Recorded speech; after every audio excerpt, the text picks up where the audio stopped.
Well, welcome everybody. We're going to still have a couple people signing on here as we get started, but we have a lot to cover tonight. So we wanted to go ahead and get started here at 6. My name, for those who don't know me, my name is Patty Schramm. I'm the Parent Resource Trainer Coordinator for the SALT series. Online is SALT Talks. This month we are talking about work hard, play hard, and we're kicking it off with the work part. So many families, when you're going through school, just like and me as well, when your child's going through school, the IEP, and you're just trying to get to that graduation, and then suddenly you realize there's after graduation, so we got to really think about and plan as you're going through this high school and those years in high school, using that IEP to help plan to get to this next step. So there are a lot of opportunities for employment in the sense of assistance, services, and different steps. So this month we're looking at work hard, play hard. So this week we're looking at, how to create and navigate that employment, and how do you make that work for you. Next week we're doing a lunch and learn, and we'll be looking at the benefit analysis part. There's a piece called benefit analysis. It's a great tool to use as your child gets benefits and then starts working, and we'll also be looking at that next week. We'll be looking at the employment navigation in your DD services. And then we'll also have OOD speaking later this month, which we'll be referencing tonight during our presentation. So tonight I have Keith Banner here. He's with DODD. If I know that's an acronym, DODD, but it's Ohio Department of Developmental Disabilities. It's easier to say DOD. I think it's a mouthful, but I'm going to turn it over to him and let him introduce himself. He's been around. I've known him for many years. So I'm going to turn it over to you, Keith. I've been around a long time. Thank you, Patty. I'm Keith Banner. I'm with, as Patty just told you, I'm with DODD, and I'm in the part of the DODD called Community Life Engagement, which leads the Employment First initiative, and I'm going to talk a little bit about that in a second. And basically, my department is just kind of trying to support people to figure out where they fit in the community, and that includes, like I said, employment, and just basically trying to support people to be members of their communities in any way they want to. And that goes into planning, and then also the resources needed to make that happen. So I pulled together a PowerPoint with a bunch of links that we'll send out to you after today. And I'm going to start, and you told me how to do this, Patty, so I'm going to follow your directions, hopefully. Open up the share. There's 2 buttons in the lower left corner. Okay. And it should allow you to play a video with sound. Okay. And it's in the left-hand corner? Yeah, when you get in your share box, when you opened up that share box before you clicked, it should have had 2 little buttons. Yeah. Okay. So if you hit play, we can't hear it. We'll have to backtrack, and you'll have to click the box. I think I saw it, but let me see. There's no sound. Okay, of course. So unshare and then go back to reshare. Stop the share, and I'll go back to share. Yeah. Share sound. And then look in the lower left, there's 2 boxes. Yeah, share sound and optimize for video clip. That's it. Oh my God. I learned something new today. All right, here. Technology is wonderful.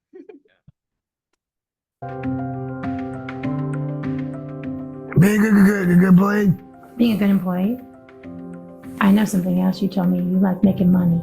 Ain't making money. Of course. You like being part of the team? Being part of the team.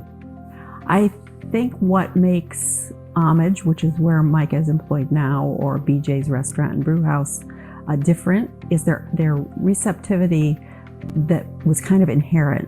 You can teach and should teach employers appropriate ways to interact, suggestions for an individual person, but there's some things that you can't teach.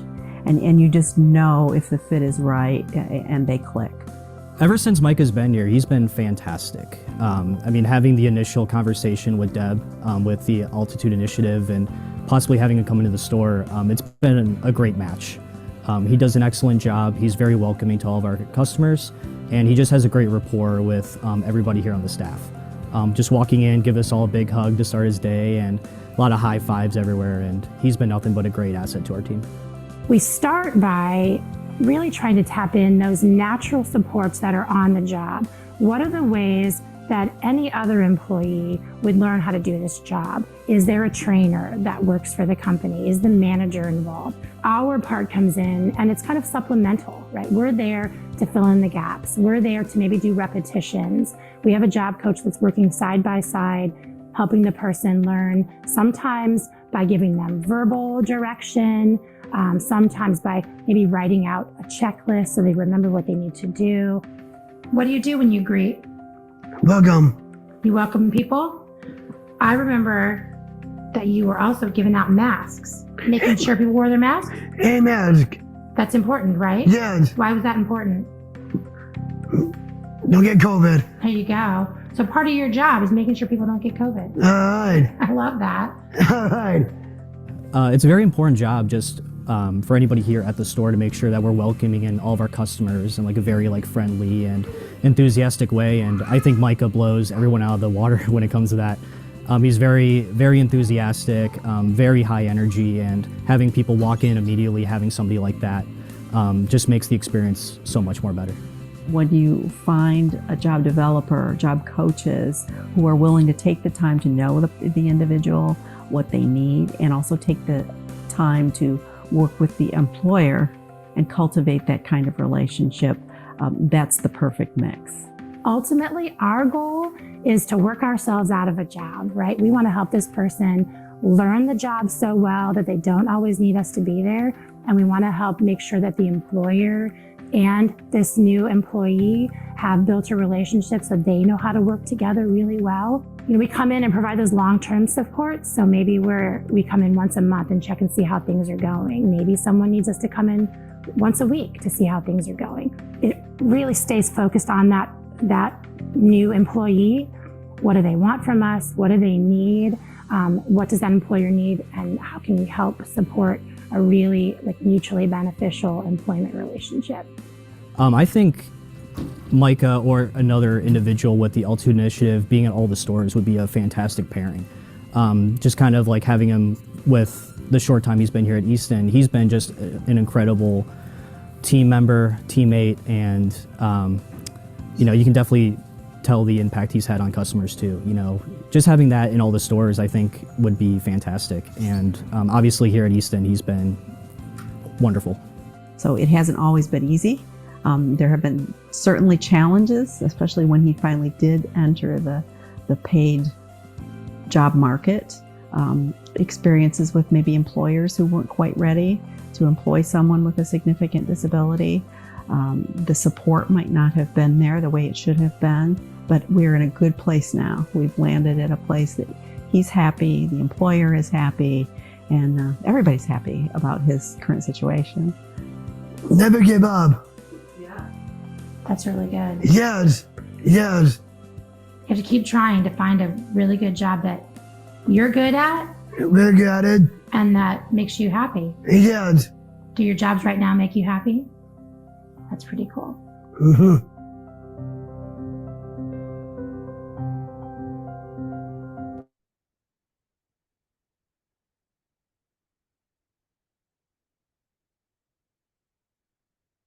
Going to make sure I go off of that, but I wanted to start with that video because it kind of gives a really good context to everything that we're trying to figure out by planning.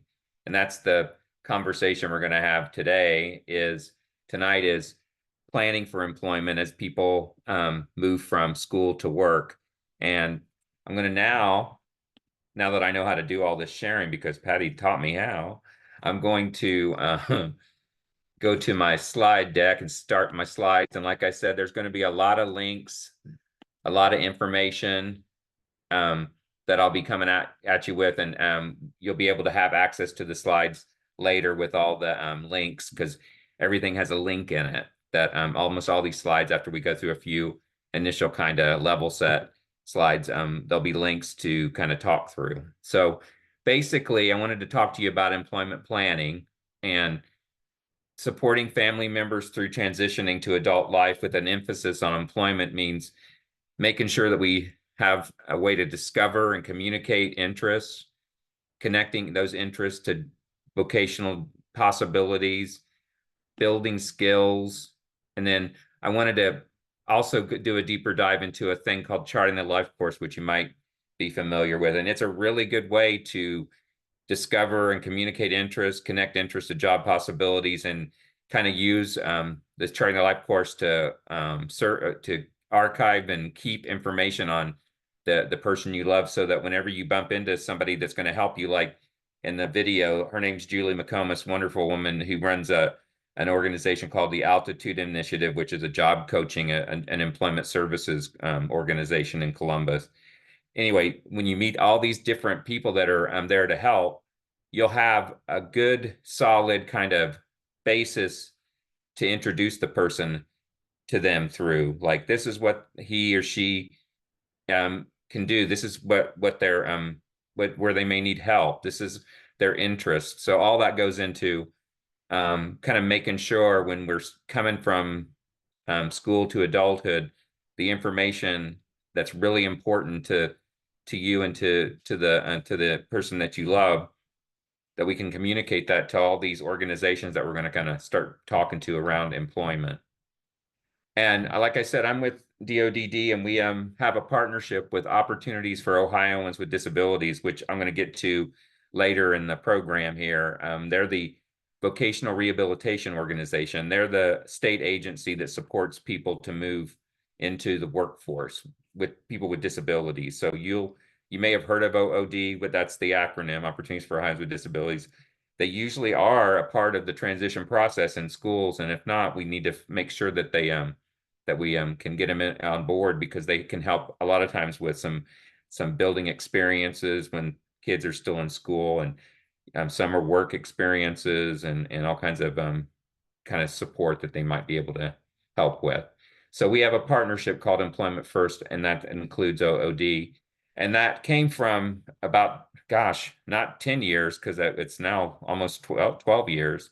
We had a big celebration in 2022 when it was 10 years. But back in 2012, the then Governor John Kasich launched the Ohio Employment First initiative when he signed the executive order for it. And basically that executive order just said simply, community employment is the first and preferred option for all people with disabilities. Not the only option, but we want to make sure that we kind of figure out if the person wants to work and they really kind of figure that out. We want to be able to make sure that the supports are there to get them to be able to do the job they want to do.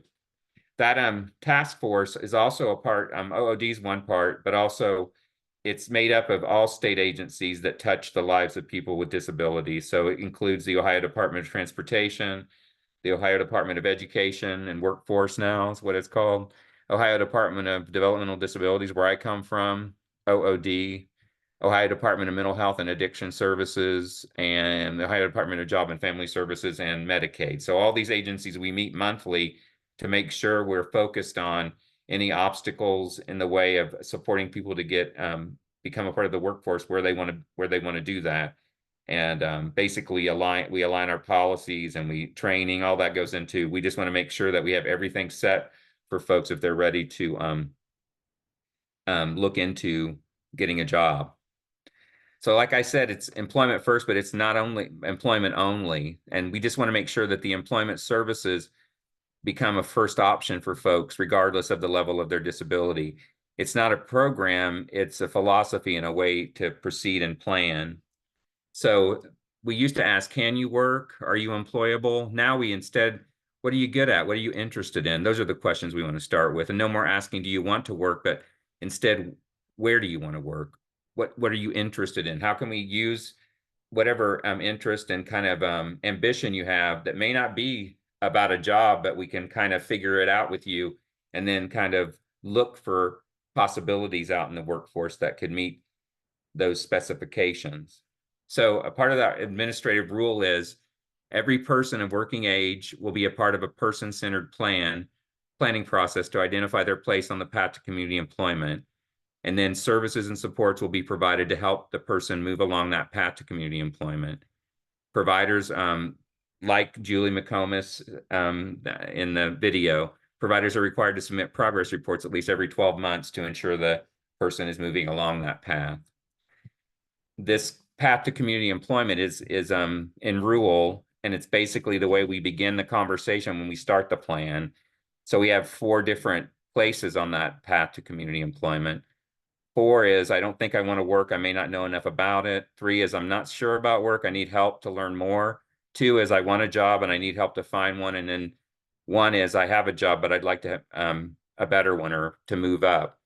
These are just the beginning of the conversation. So it's basically when you place yourself on the path to community employment, you're kind of starting that conversation and kind of looking at what kind of resources and supports would help match you up with the correct way to kind of move forward. So all that is about planning, and it's in rule, and it's the way that organizations that support people with developmental disabilities proceed to help people get jobs. I wanted to kind of also show you, I'm going to stop this share and go to another page on the website for you. Hold on a sec. I'm really goofy at this stuff. You'd think by now I'd know how to do all this stuff, but I don't. Here we go.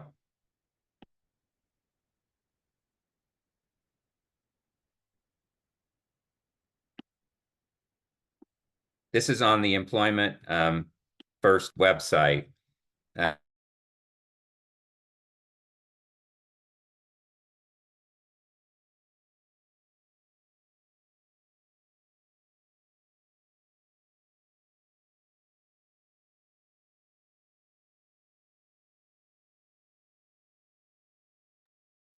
Are we okay? I got muted suddenly. It scared me. Yeah, I don't know. I think you kind of froze and then it unshared, so I wasn't sure. Am I still in there? It's still sharing my screen? No. Okay. Let me go back. The path to community employment can look quite different from What's happening? Sorry, I'm going to try share again. Here we go. This is on the Employment First website. This is a video I'm not going to show you. This walks you through the way to look at these path to employment case studies. I think if you have a lot of questions around, what all this means, this is a really good resource to kind of get your ideas going. And basically, you can go here and just kind of check out all these different case studies around different kinds of disabilities, and they kind of walk you through the way they planned toward helping somebody get a job as they move from school to adult life. So, oh, sorry, wrong one. So you can click on any of these and they'll kind of walk you through that kind of a situation of case studies that'll kind of open your eyes to, well, how did they get there? How did they start this whole process? I'm going to move back to my slides. And then I wanted to show you this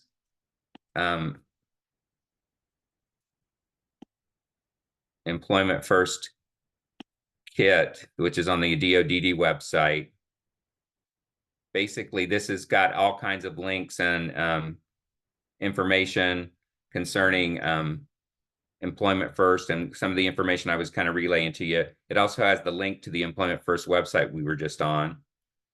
And basically, as you scroll down, you'll see all kinds of resources at the bottom here that are really, really good to kind of, again, if you're thinking about how to plan for employment for the person that your son, daughter, brother, sister, family member, all of these links take you to different ways to look at how to plan and how to develop the plan.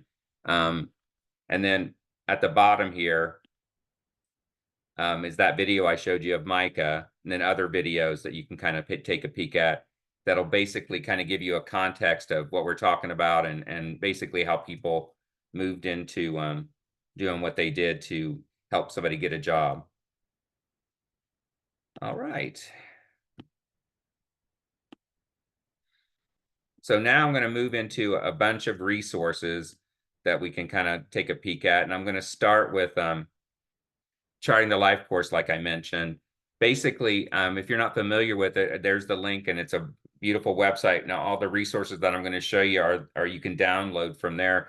But basically, Charting the Life course is a set of planning tools that anybody can use to kind of help kind of envision the future. And in this case, we'd be envisioning somebody happily employed at a job they love, and then backwards planning with a trajectory in mind of how to move forward, knowing that it's not going to be like just completely quick and easy to get there, but kind of using and being intentional about all the things that we already have access to and the things we might need.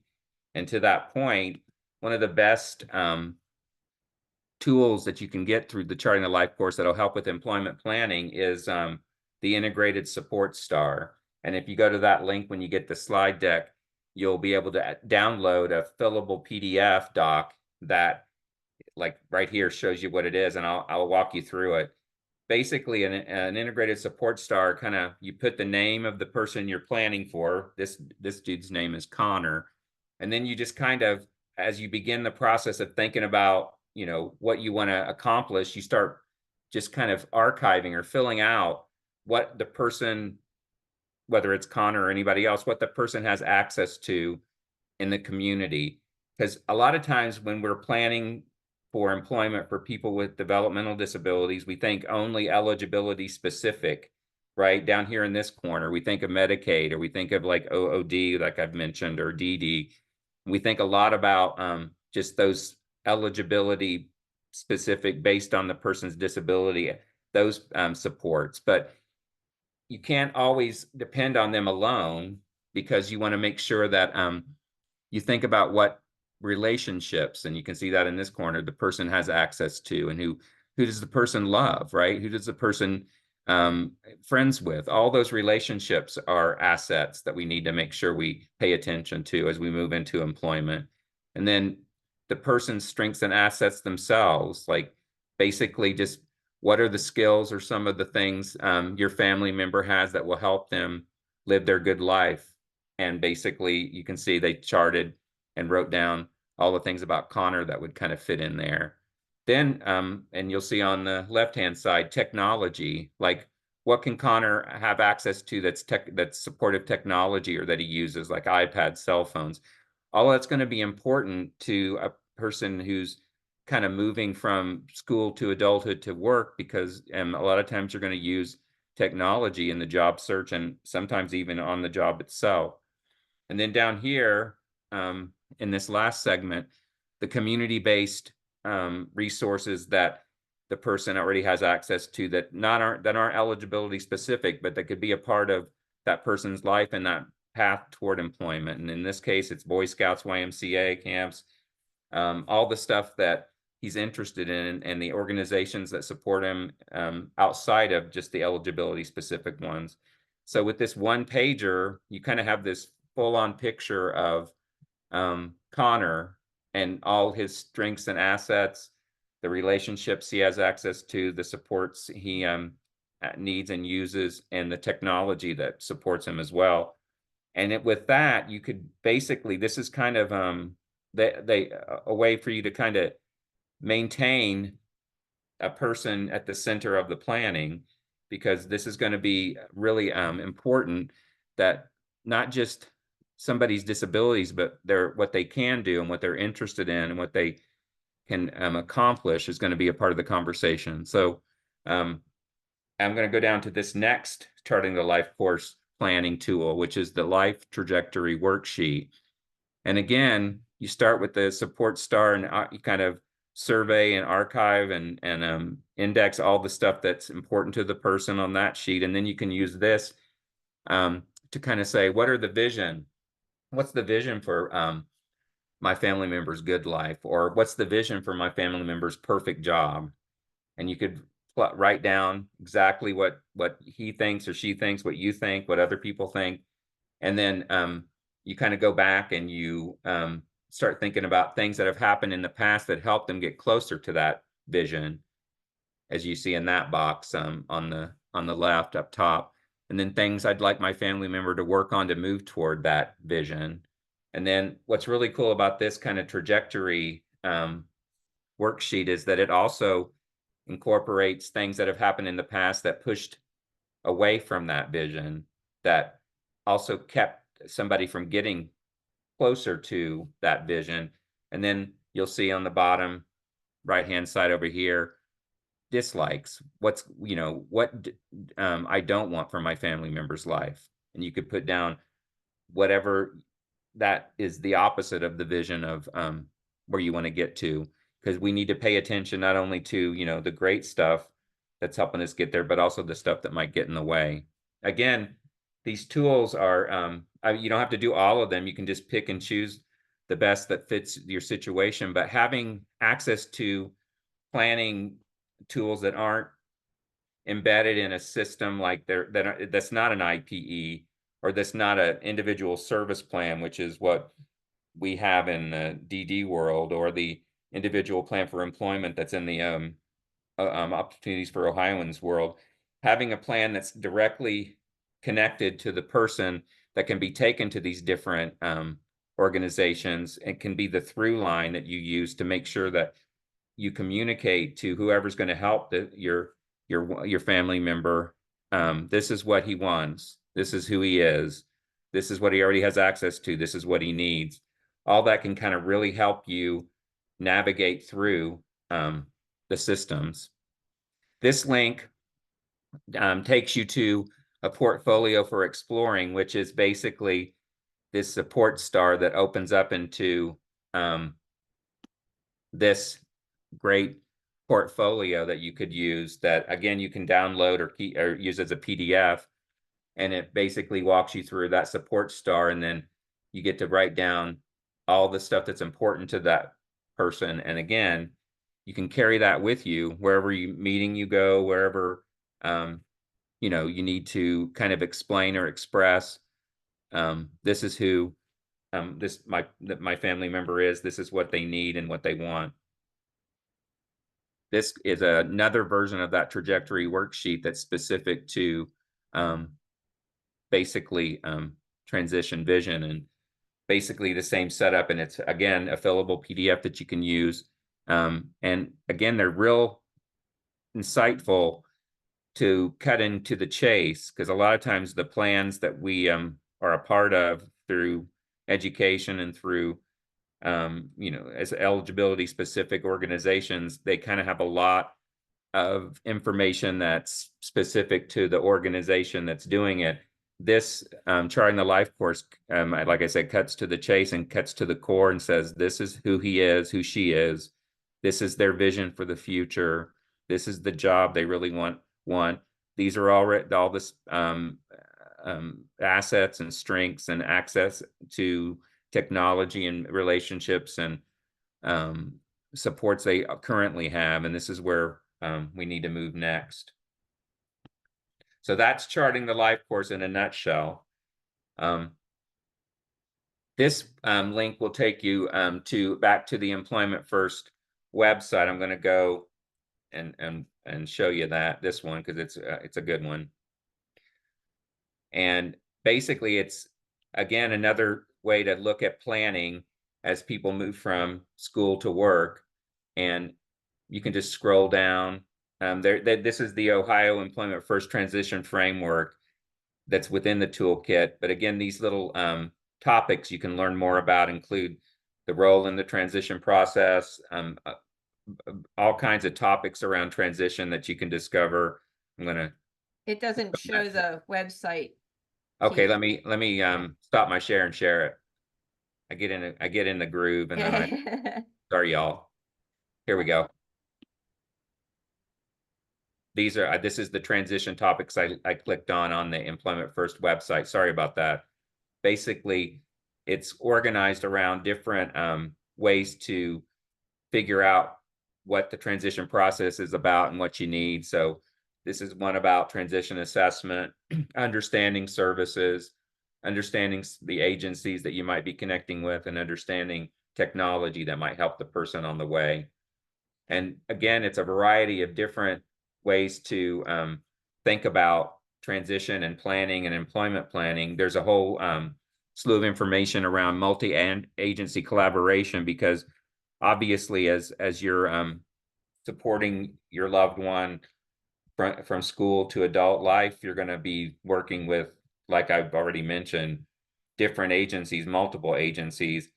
And again, it's trying to figure out how to get what you, the person that you're supporting needs and wants, and having a conversation that really kind of gets at that vision that you have as a family, and the person you're supporting has. So always kind of figuring out kind of being smart about what each agency is there for, but also letting all the agencies that are gonna eventually end up being a part of that path to employment, letting them know this is what we need, this is what we want, and this is how we want to move forward, and how can you help us get there?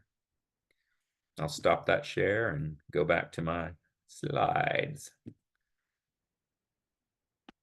So all that and a lot more are on that link here under Transition Toolkit. There's a few more kind of ways to think about help you might get. I don't know if you guys are familiar with this, but it's a great, it's from Warren County here down in Southwest Ohio. And it's a really good, I'm going to stop the share and go and share it again. It's a really good website around all the ways you can look at transition, and all the things that I'm talking about is in one place. It even has like a way to kind of click on different age, different sequences, different ways to approach it. And basically, they've really done a really good job of just pulling together all these resources and helping you to understand each one of them, again, as you start moving into planning. And they've kind of also attached some of the ways they're talking to the Charting the Life course kind of ideas that I was mentioning too. So this is a great website to kind of get to know too. So again, there's the link there for that one. But I'm not going to stop there. Oh no. There's on Ocali. I don't know if you guys are familiar with Ocali. They're an organization in Columbus that supports transition in a variety of ways. But I wanted to maybe introduce this concept of discovery to you. And I've got a few docs in here that you might take a peek at if you're interested. A lot of times we will kind of jump to the job as we're planning for employment. We'll just think, well, I got to get a job. I got to help them get a job. And we don't think about all the stuff that goes into making a good match. So that basically discovery, career discovery is a way to, and customized employment too, is a way for folks to kind of slow down that process and be planful. And then kind of the big concept out of discovery is, what are the conditions for success for the person that we're trying to support? Like, where are they at their peak? And it doesn't matter if it's a vocational situation or not. I want to know when they're really at their strongest and their happiest. And then kind of like by hanging out with intention with them, learning about what makes them tick, and then develop kind of themes to go out and do the job search with, as opposed to just kind of going at any job and placing them. Because a lot of times that kind of way of doing job development creates placements that don't work. So having this idea of, I want to kind of help somebody figure out where their conditions for success exist. I also want to know what they need to be successful. And this discovery idea and customized employment in general, that's the way that you kind of want to approach job development. This link takes you to a really good doc called Self-Guided Discovery, which helps families and people with disabilities to kind of develop their own way of kind of discovering what the person's interested in, and then how to communicate that to the people that are going to help them in the employment process. And then this doc is on the Employment First website, and you can go there onto that link. And again, it's another way to look at discovery and how to figure out what that interests are, what those interests that person has are, and then how to also kind of connect that to job possibilities. And that's really discovery in a nutshell. And again, it goes into this idea of employment planning isn't just about getting a job, it's about understanding what makes the person tick, understanding that, like anybody that's getting a job, they're not just getting a job to make money, although that's a big part of it. They're getting a job so that they can do all kinds of different things that they won't be able to do without it. Like at a job, you'll be able to make some friends. At a job, you'll be able to contribute in ways you've never contributed before. At a job, you're able to kind of exist in a different way than you are at home or at school. It's all a part of this idea of like, we're not just placing somebody, you know, at a job. We're actually trying to figure them out, help them figure out themselves, and then go out and see what would match up to what they want to do and want to accomplish.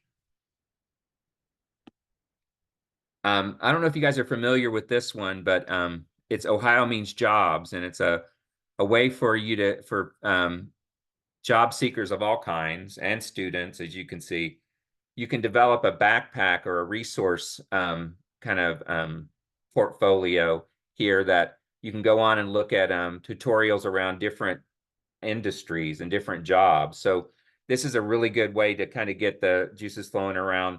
Well, I want to do this. Well, then you can go on here and kind of figure out what the job is, what it looks like. And then also, it's also the beginning of the job search, because it has all kinds of tools around helping you kind of, as a job seeker or as a student, figure out what do I need? What do I need to do to have the skill level to get the job that I want? And basically, you can just set up an account on this for whoever, and it just opens up a world of possibilities. And I'm gonna go there real quick now to show you what it looks like, just in case you haven't been there. I'm sure a lot of you already have been here, but I want to show it just in case.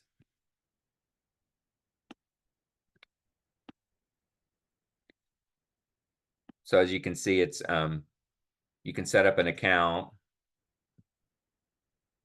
and basically just log in, and then it gives you alerts on new jobs. It personalizes your experience. You can get articles, resource tools, and job recommendations. You can watch videos about jobs. I mean, it's just a wide variety of different aspects of anybody that's interested in entering the workforce can access. And again, how do you build your career? How do you find funding for training? All kinds of different ways and aspects of not just getting a job, but possibly getting a career. And that goes into that idea I was talking about before around not everything's going to be eligibility specific on this employment path, right? There are all kinds of resources that anybody could access that would help them on their job search, and Ohio Means Jobs is a really great one.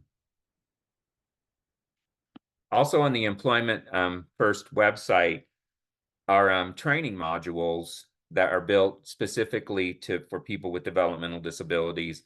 There's a job seeker's guide that has 8 modules with step-by-step instructions and tools to help people kind of understand the path to community employment I mentioned up top, all the different ways to approach getting the support you need to get out there and start looking for a job. A lot of information around that career discovery I was talking about, that kind of walks people through, the job seeking aspect of it. And then we also have Speak Up, Stay Safe, which is a community life guide that has 10 modules to help folks learn how to stay safe and healthy while they, work, live, and explore their community. And both of these are great curricula that are free, and you can, and they have videos attached. They have resources connected to it, PDFs that you can download. And it really is a great way to get started on both thinking about getting a job and also thinking about what it means to, as you move from school to adult life, what it means to stay safe and stay healthy in the community that you're going to be living in. One of the primary beginnings of employment planning for many folks is understanding how work might affect benefits like SSI, SSDI, Medicaid, et cetera. And this is a really good beginning place to think about that. It's the it's called DB 101, and I'm going to take us there.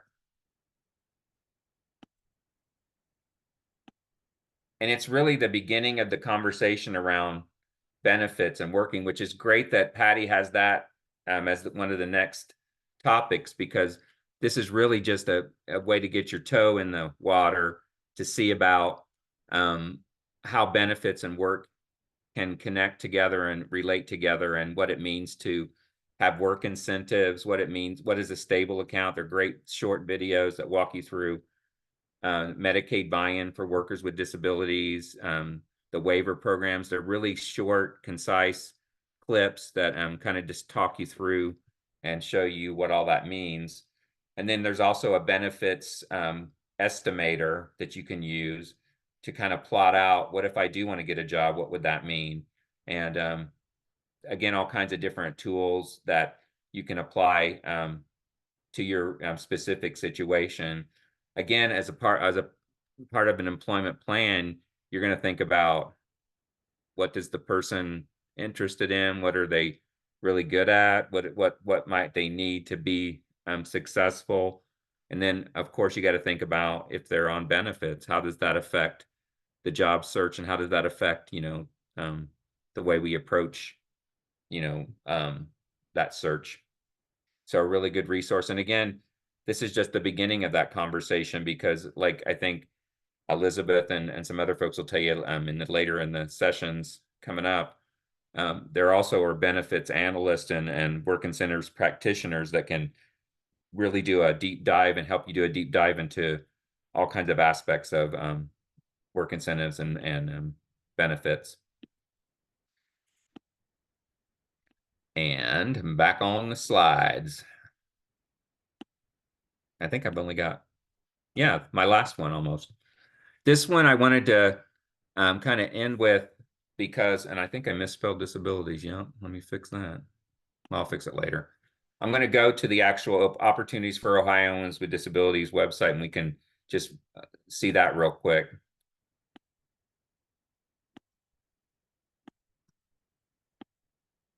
This is basically your one-stop for the vocational rehabilitation organization, Opportunities for Ohioans with Disabilities. It's the state agency that supports people with disabilities, of all kinds of different disabilities, to enter the workforce through assessments and services and job development, job coaching.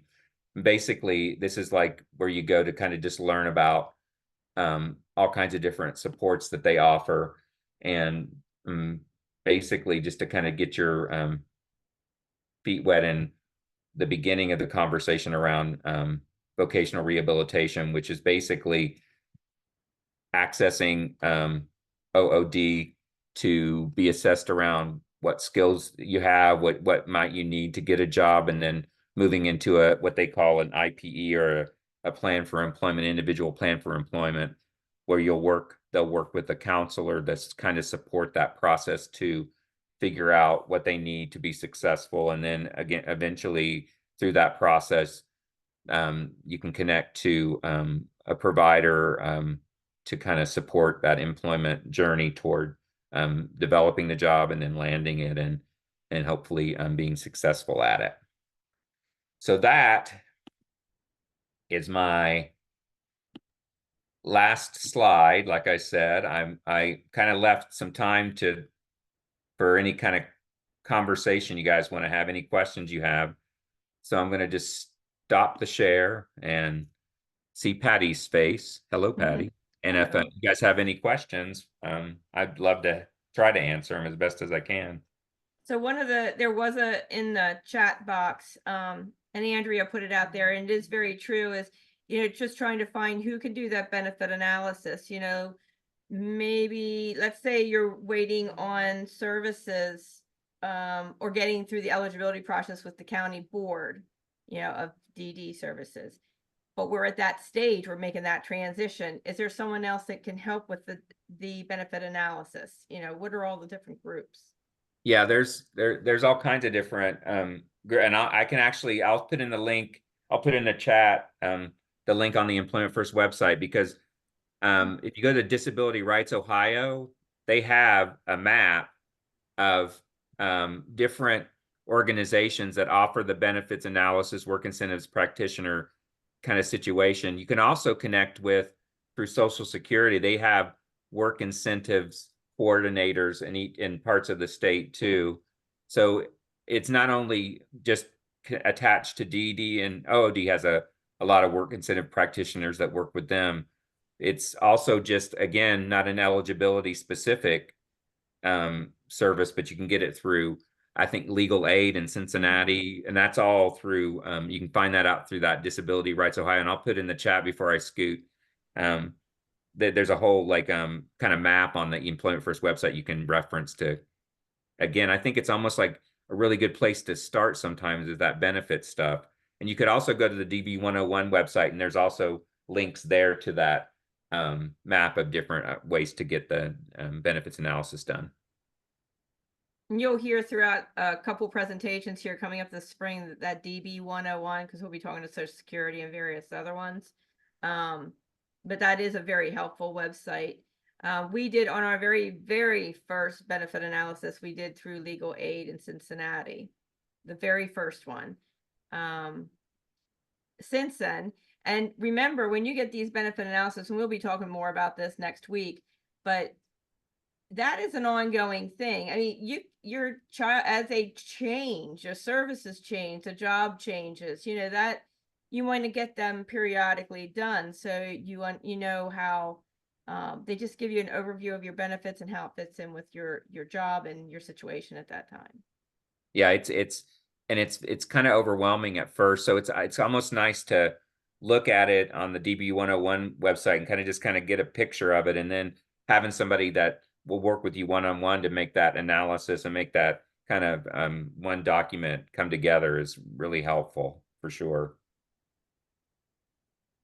And then I can't stress enough, when your child is in school, and all these different sites, OOD, and the different people to pull in on those IEPs to get that plan started to progress as you're progressing through high school, and getting ready for that piece of that graduation or that transition piece.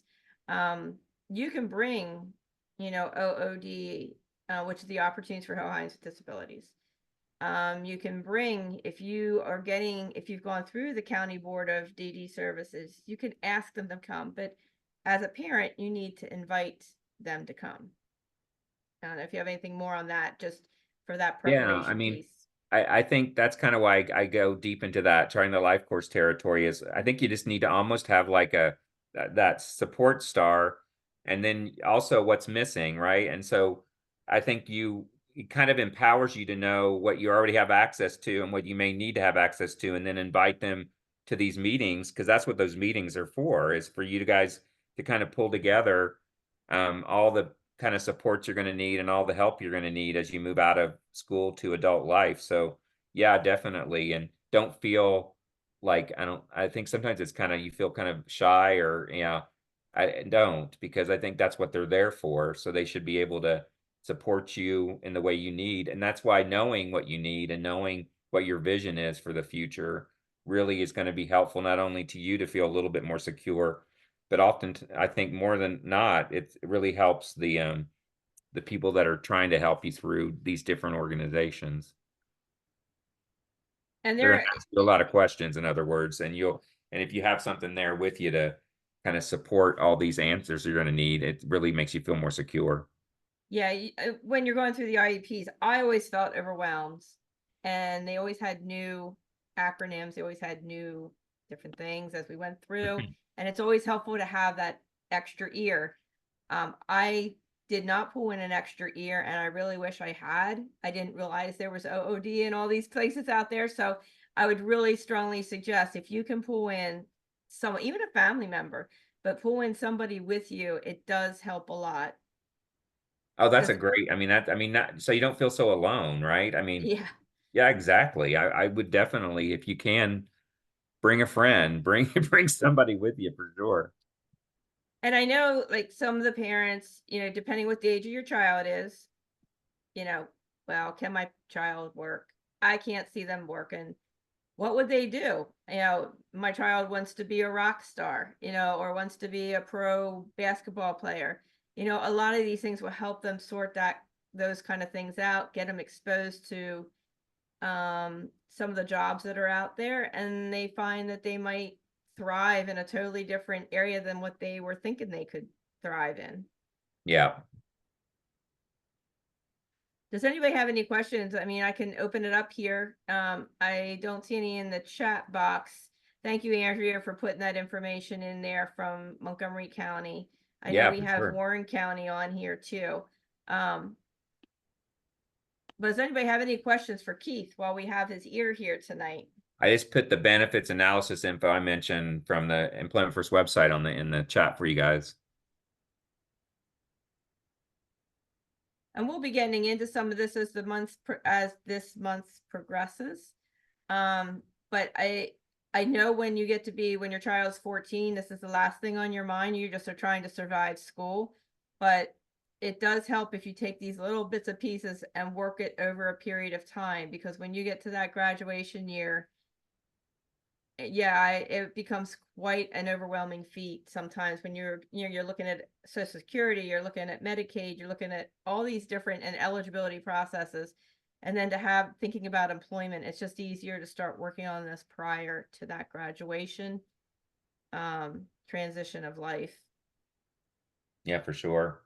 That's why I always like that. I keep talking about that support star, but just having a one page where you sit down to begin the process, you put their name in that star and you just start listing out all the stuff that they already have access to, what they're good at, and kind of just beginning the conversation in a positive way so that as you move through this, you know that at least they have these things that are on their side, and these organizations can kind of work with that and help you move forward too. So I think having as much information about the person's interests and skills and what help they might need, all that goes into just having it written down so that you have a reference point that's always going to help you kind of have a conversation in the way you want to have a conversation with folks. Yeah, and in reference to the star, I'm glad you had brought that up. We had Celia Schlomer. Oh, I love Celia. Yeah. She spoke last October, and for those who are on, and I don't know, you can go back. We had recorded that, and it is in the YouTube library.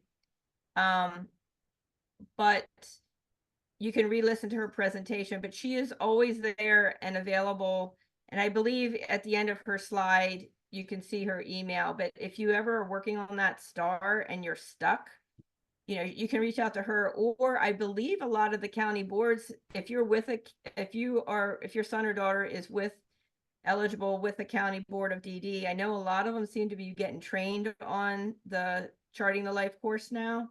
Yeah, and a lot of people on the team I run, I'm an ambassador for it, so I'm like a vacuum cleaner salesman for it too. And then we have a couple of people on my team. So if you ever have issues, and I love Celia, she's the best, but if you can't get a hold of her, always reach out to me and we can help you with that. There's a whole team at DODD called Nexus Lexus, which is built around charting the life course, and Corey is the guy that leads that. So if you have questions around that or need help around figuring that out, we're always available, and Celia is there too. And like you said, a lot of county board folks are kind of interested in it. Looks like there's a question out there. Is the benefit analysis only available for those who get Social Security disability benefits? No, it's not. You can go through like Patty said, the legal aid or some other organization. It's just if you have the need to figure out how benefits are affected by working, that's the point of entry, whether you have SSI or Social Security disability or not. Hi, this is Kirsten in Montgomery County, and I had something I wanted to say, but the chat was not agreeing with me there. That's okay. But I'm an SSA, and I was just gonna say, in kind of adjacent to charting the life course, if your child has interests and you're interested in getting them out in the community more, definitely reach out to your SSA if you have a kid who's really into animals or art, or I have one kid who's into like geographical things, just like reach out to your SSA. Sometimes we can find programs to help give them that push to socialize with peers. And we really like doing that. So That is lovely. Thank you for saying that. Yeah, for sure. I'm going to put Celia's email address in there. I looked it up. She'll love that. Mostly all the speakers that we have in here have been very open and very, welcoming to questions, even after like their presentation. And Celia was one of them because she's also a parent.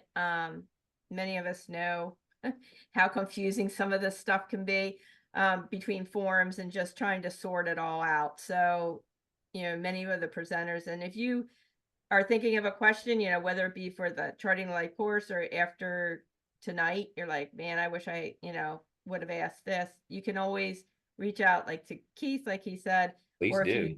if you lose any of their emails or are not sure, you can, if you email me, then I'll connect you with whoever, whoever is the whatever the question associates with. So does anybody else have any more questions for Keith? I talked your ear off, you guys. Sorry, but yeah. I think it's great to just, I think the planning, I know for me, when we were going through this, and Keith was there because he was, in our county board, but when you get to that and down to that wire of right before graduation, you just want to be able to plan ahead of time because it's so much stuff right there at that transition point, and it's so overwhelming. So the more you can do ahead of time, the better. Definitely. So, okay, well, if no one else has any more questions, let me end the video just in case someone wants to ask a question. 1 second. So again, thank you, Keith. Oh, yeah, for Before I sure. shut down the video, thank you again for presenting.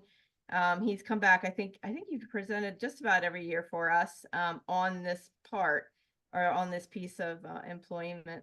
But I want to thank you for returning again, and for Sure. those who attended tonight. Let me go ahead and close this recording. So if anybody wants to ask a question, they can speak out.